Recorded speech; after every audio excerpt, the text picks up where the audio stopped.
Katika ulimwengu wa muziki wa Afrika, mara nyingi simulizi kubwa huanza kwa sauti ndogo. Hivi ndivyo hadithi ya Uncle GB inavyosimuliwa. Kijana aliyekulia Uganda akiwa na ndoto ya kutumia sauti yake kugusa mioyo, na leo hii akiishi nchini Marekani huku akilinda mizizi yake ya Kiafrika kupitia muziki wake. Uncle GB alianza muziki wake kwa moyo wa kujitoa, akiamini kuwa kila wimbo ni sehemu ya maisha yake. Kupitia nyimbo kama Kunde Wongere Unkunde, aliimba juu ya mapenzi yenye misukosuko, akiwapa mashabiki wake ujumbe wa matumaini na msamaha. Wimbo huo uligeuka kuwa kioo cha safari yake binafsi, kwamba hata akiwa mbali na nyumbani, mapenzi na kumbukumbu za asili hubaki moyoni. Safari yake ya kimuziki ilimpelekea pia kwenye tungo kama I Am In Love, Ex Wangu na Wale Wale. Kila moja ilibeba mchanganyiko wa Afrobeats na ladha ya muziki wa kikanda wa Uganda, ikiweka jina lake kwenye ramani ya wasanii wanaoishi ughaibuni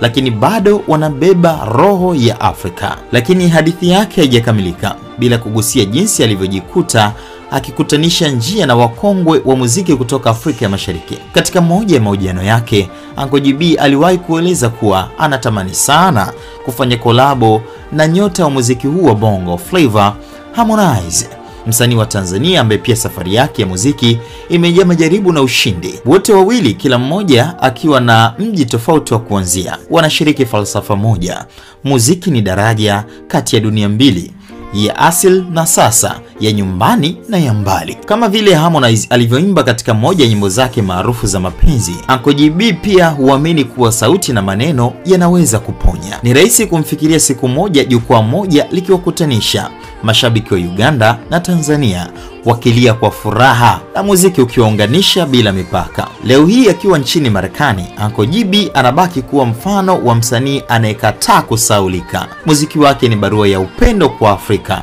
ni daraja la utambulisho, na ni ushahidi kwamba ndoto hata zikianzia kwenye mitaa midogo ya Kampala zinaweza kufika mbali, zikapita bahari na milima, na hatimaye kufika mioyoni mwa watu duniani kote. Na kama alivyosema mara moja, na nukuu, "My past does not define me, but my music will always remind the world who I am."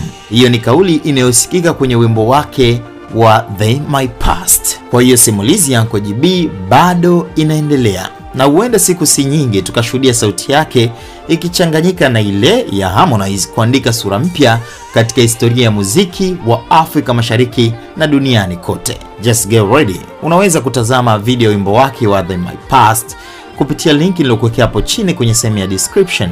Fungua hiyo sehemu ya description, bonyeza hiyo link, itakupeleka moja kwa moja kwenda kutazama kwa urefu zaidi.